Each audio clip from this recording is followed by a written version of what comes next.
So, why are we looking at neoclassical and behavioural economics? Well, the student notes for part A clearly state that 20% of the assignment's marks on TMA2 are actually for an explanation of a mainstream economic case for option X and a brief explanation of how a behavioural approach might be relevant. It also states that students are guided to the material to be found in Chapter 1 and Reading 1 in the module book, pages 116 to 134. It also states that within Week 9, Section 4, there are details around issues of flooding and market failures.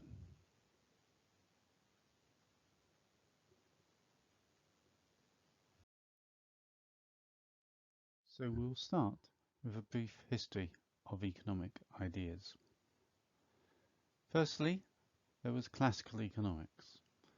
This started with the likes of Adam Smith and David Ricardo and developed with the work of John Stuart Mill and Karl Marx. All of these working in England or Great Britain at the time. It concentrated on the economic problem as to how we could increase wealth. Adam Smith's title being The Nature and Causes of National Wealth. So it also included the arrangements of society so that production would be increased or improved. And they saw that labour productivity was the key to this production bonus. Thereby, they held a labour theory of value. Labour was the cause of the value embedded in goods. It's the amount of labour embedded in the goods or the amount of labour necessary to make those goods.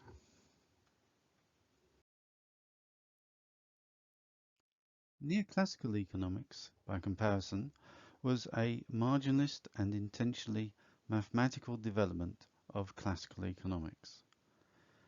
And this included the development of the ideas of supply and demand and Say's law being supply creates its own demand, i.e. if you make something, then it will be sold. And if you make yourself available to work, i.e. you sell your labour, you will be able to get a job. And this theory still underpins government unemployment practices and policy. But it also included a subjective consumer valuation system, whereby the value of a good wasn't any relationship to the labour imparted in it, but solely due to how much the consumer was willing to pay. Their subjective, idiosyncratic, individual valuations.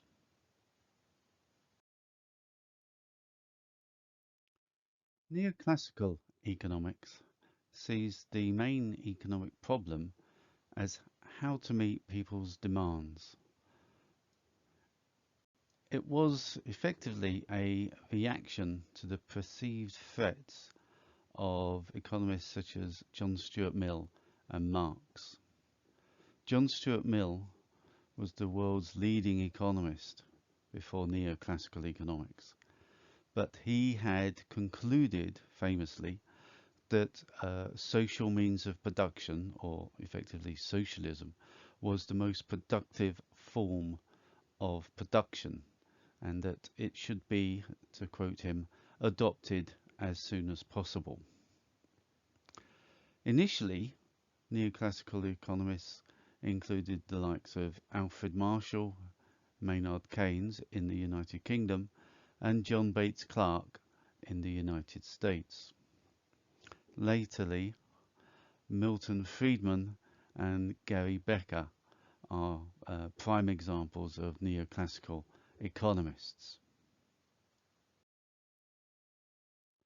The student notes refer to mainstream economics. This is the orthodox form of economics that is the basis for current economic arguments. The alternative to this is known as heterodox economics. Heterodox economics is a pluralist claim that there are a multitude of different answers for different economic problems. This is in comparison to the strict neoclassical economists who would claim quite often that there is just one solution that simply needs to be applied to all human problems. It was this, for example, that Gary Becker got his Nobel Prize in economics.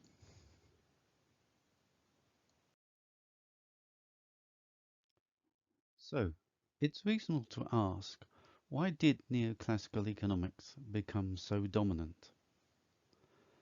The classical economic problem of production seemed to have been solved with the division of labour and technological advances. Pro-capitalist and pro-market interests wanted the spread of markets. It focused on supply and demand model, and it aligned itself with the scientific development of utilitarianism and the general nature of science in social inquiry as not being value laden but being purely objective.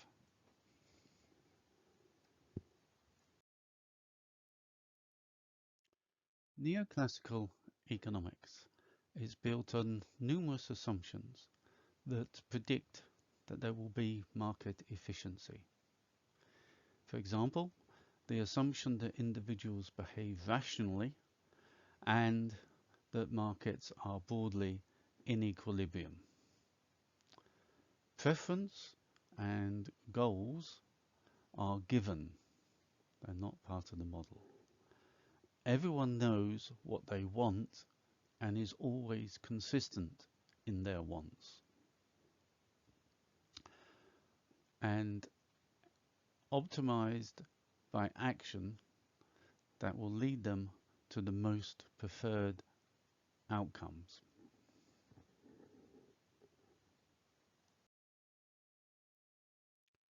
Everything within neoclassical economics begins with the individual.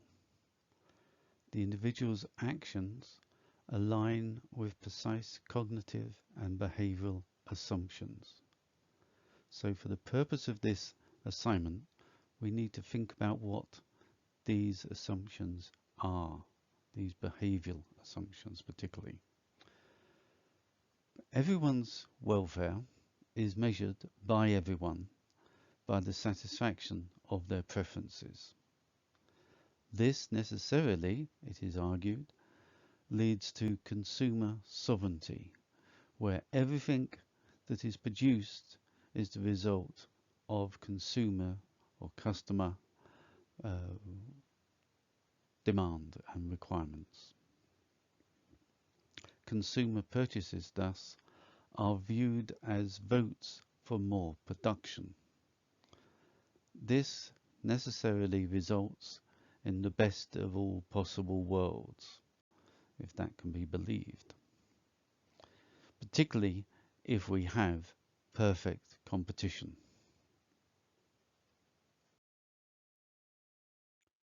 So let's remind ourselves about exactly what we mean by perfect competition. Well, in perfect competition, there are a large number of sellers, which means that none of those sellers, none of those firms can affect what prices are. Products, what's produced by those firms, are homogeneous or substitutionable, i.e. that means that consumers will always be indifferent, for example, between Pepsi-Cola and Coca-Cola. They're exactly the same to everyone. There are no new restrictions on entry of new firms. This can be shown to be somewhat suspect when we consider banks. There are massive legislative and practical issues which stops people opening banks. The Bank of England has tried since the 2008 credit crisis to make it easier for banks to open up a new bank, but have singularly failed in that regard so far.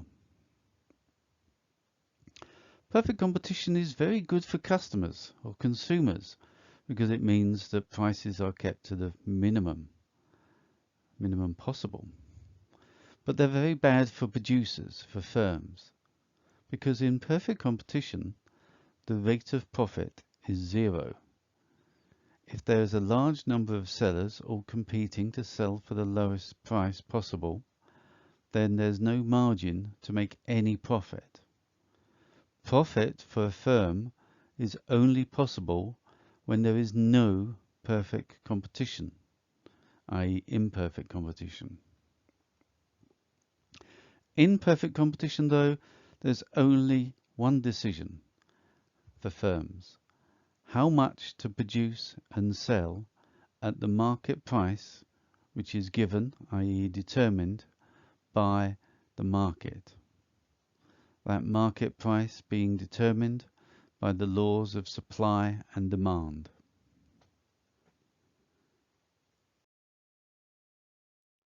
So, in neoclassical economics, prices are determined by the interaction of supply and demand, i.e., as we can see on this diagram from page 40 of the textbook, where PE and PQ coincide or are in equilibrium at a single intersection of the market supply and the market demand. The price mechanism is thus viewed as the most efficient way to allocate all resources within an economy. This general equilibrium position is where the whole economy will be efficient. Utility is maximized, production is efficient, and thus we have, it is argued, the best outcome for society as a whole. So, we can therefore ask ourselves, will this always be the socially optimum outcome? And the answer, as we've seen in block 1, is that there will always be cases of market failure.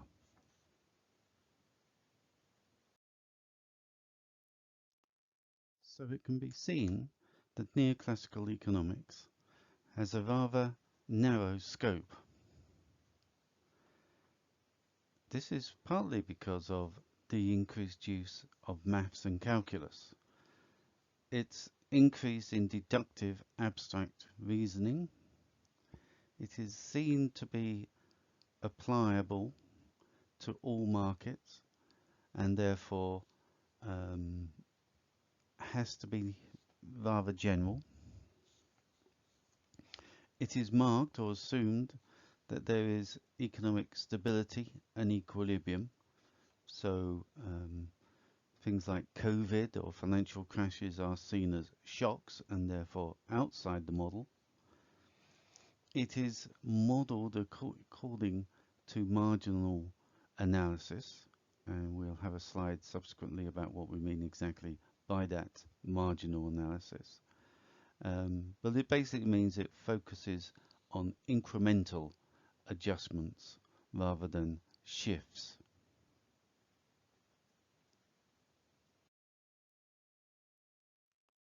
Neoclassical economics also relies on consumers being rational or consumer rationality. Each and every consumer, it is argued, uses marginal analysis to rationally maximize their individual utility. This involves a certain degree of circular reasoning of utility maximizing individuals. It's based on revealed preferences, in that we know what people want should equate to what they get, or else they wouldn't try to get it. The individual's preferences must satisfy them, yet they may not be good for them or for their economy's well-being.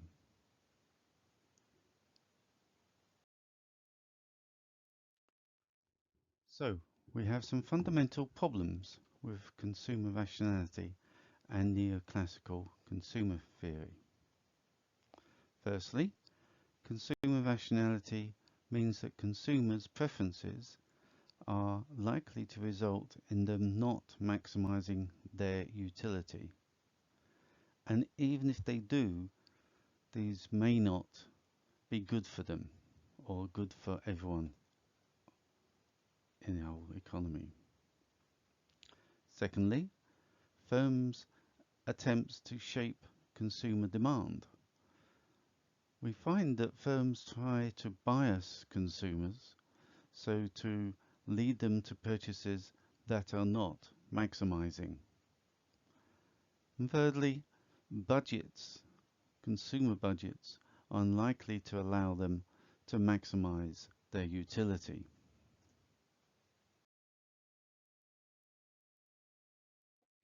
An overriding principle in neoclassical economics is marginalism. This is not about all or nothing. It's about people focusing on just the next unit. So when someone wants to acquire something, they are only concerned and their choice principles only relate to the next unit. They focus on that last unit, on the boundary of availability. It is the last extra or additional item that counts to people. This applies to consumers and to producers.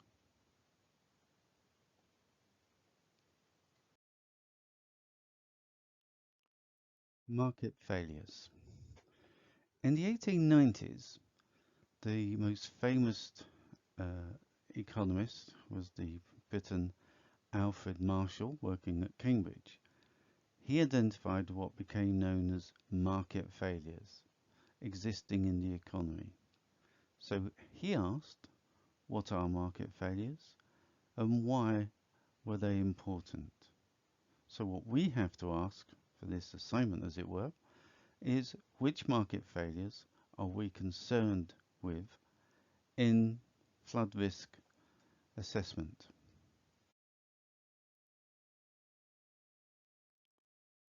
So there are at least 5 types of market failures we can look at. The first is imperfect competition. The economy is only truly efficient in perfect competition, and we'll discuss this more in later slides. 2, markets fail to provide public goods. So things like street lighting, roads, which are public goods, are very difficult to provide via markets. Third, there are what are known as externalities. These are things for which the person paying for the item doesn't bear the full cost of that item. So for example, second-hand smoke is a classic point in case. People smoke, but they don't pay for the harm that they do to other people. Many people have died through cancer from second-hand smoking, but the person who was doing the smoking in the first place gets off effectively scot-free. They have no financial liability. Pollution is another great example of this sort of externalities. 4, there's inequalities in distribution. The assumption is that people get what they deserve, but that might be the case in perfect competition, But in other market arrangements, imperfect competition, monopoly and oligopoly, for example, that is not going to happen, and there will be embedded inequalities in the distribution of wealth. Basically, people do not get their just desserts. And fifthly, there is the issue of instability and the adjustments to equilibrium. It is argued that equilibrium or equilibria change instantly when there's a change in the economy. Prices change instantly. There are no lags or delays. This is not usually the case. There is in physics a situation of hysteresis, which notes that change takes time and lags before it actually comes to fruition.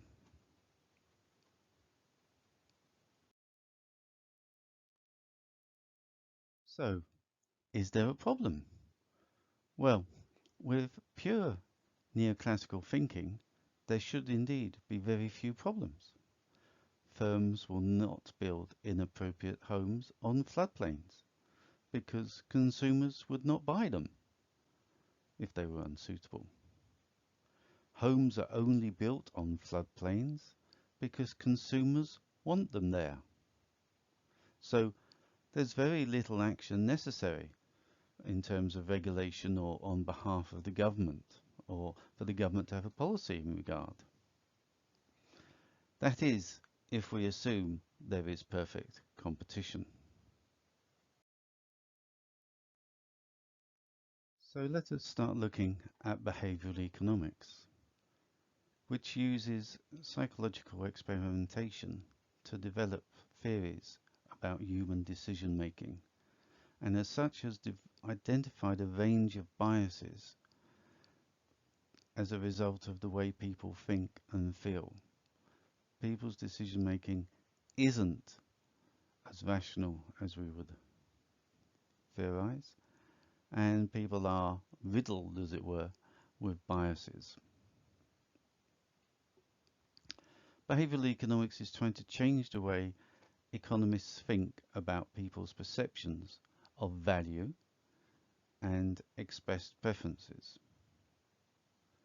Accordingly, according to behavioral economics, people are not always self-interest, benefits maximizing and cost minimizing individuals with stable preferences. Our thinking as economists on the subject is subject to feedback, as is the thinking of ordinary people in the way that they pursue their desires and choices.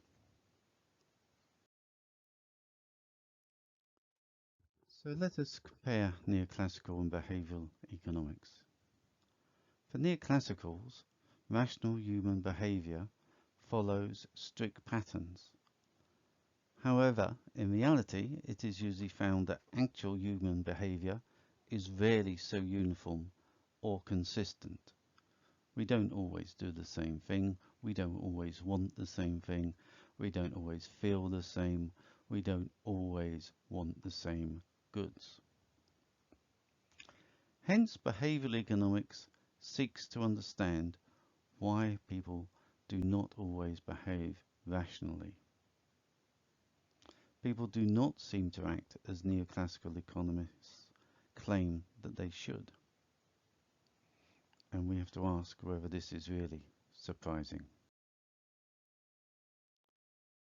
Behavioral economics is based on what psychologists sometimes call System 1 thinking. This is the idea that decisions are made by people a lot of the time, if not most of the times, on autopilot. By comparison, System 2 thinking is conscious, calculated deliberation, as a neoclassical economist would have us believe everyone functions to. But there are psychological biases, says the behavioral economist. Now, by psychological bias, we mean any systemic or systematic deviation from rational choice. Impulses, um, things that people call instincts, habits, and the like.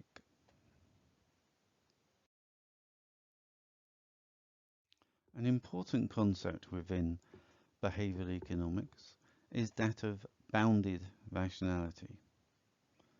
And this is based on the fact that knowledge can be costly or time consuming to acquire. So often there is actually insufficient knowledge on, to, on which to make perfectly rational decisions upon. So decisions tend to flow from limited decision-making capacity or lack of information, such as, for example, hyperbolic discounting. We tend to value immediate benefits or costs more than future impacts, which is one of the reasons why environmental considerations are so um, undervalued by people and businesses as well. There are other features within behavioral economics. For example, choice overload. When there are too many options to make a fully rational decision, we have to make that decision within bounded rationality, therefore, on the basis of only a few or a selected number of choices. We discount them as either unrealistic or just too complicated. There's something known as confirmation bias. This is where we seek out information in a way that fits with our pre-existing conceptions. Our biases lead us to only look at certain information. We won't even consider certain things. A lot of these biases are unconscious and we're not generally aware that we're making such biased decision-making processes. There are things such as default choices. We do things similarly automatic because that's our default choice. If asked whether we want a cup of tea or coffee, we might just argue tea because that's generally what we have, that's our default, and that's what we're going to have, and therefore we have it. We haven't made a rational choice, we haven't considered what's going to maximize our utility or what we really want, we just make that decision instantaneously. And this thereby is a almost rule of thumb. In situation X, we do Y. And whenever X occurs, we do Y. Yeah? So if someone says, do you want a cup of tea? You'll say yes. Do you want a coffee? No. You don't consider whether you do. It's a rule of thumb. I do not take sugar in my coffee or in my tea. I do not have skinny latte because a skinny latte has more sugar in it than a full fat latte. And being diabetic, that is not good for me.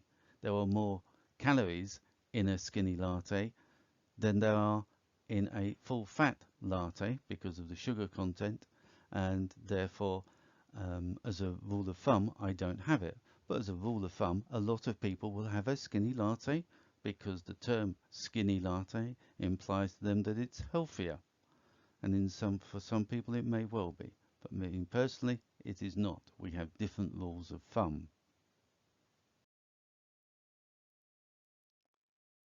So let us look at some statements about the way people actually behave in relation to neoclassical and behavioral economics. So it might be said that only neoclassicals look at the individual. But no, behavioralists, behavioralists and neoclassicals both do. They look at the behavior of the individual. We might say that behavioral economics assumes individuals always successfully pursue what is best for themselves. But this is false. Behaviorists do not assume this. People often follow courses of action which are not the best for themselves. Neoclassicals assume exogenous preferences. Well, yes, this is correct. Preferences are not determined by what happens within the market or the economy. They are set in stone, as it were, within the rationality of the consumers. Behavioralists assume preferences are shaped by social comparison. Well, yes, this is correct. Neoclassicals don't assume that social considerations or comparisons have any effect. Keeping up with the Joneses does not exist for a neoclassical because it would not be rational. But in fact, this is what people are like. This is the way people actually behave. So in summary, there are problems with houses being built on floodplains that neoclassical economics says should not be happening. Behavioral economics can provide an alternative way to understand what is happening, and this should enable or inform better policy solutions.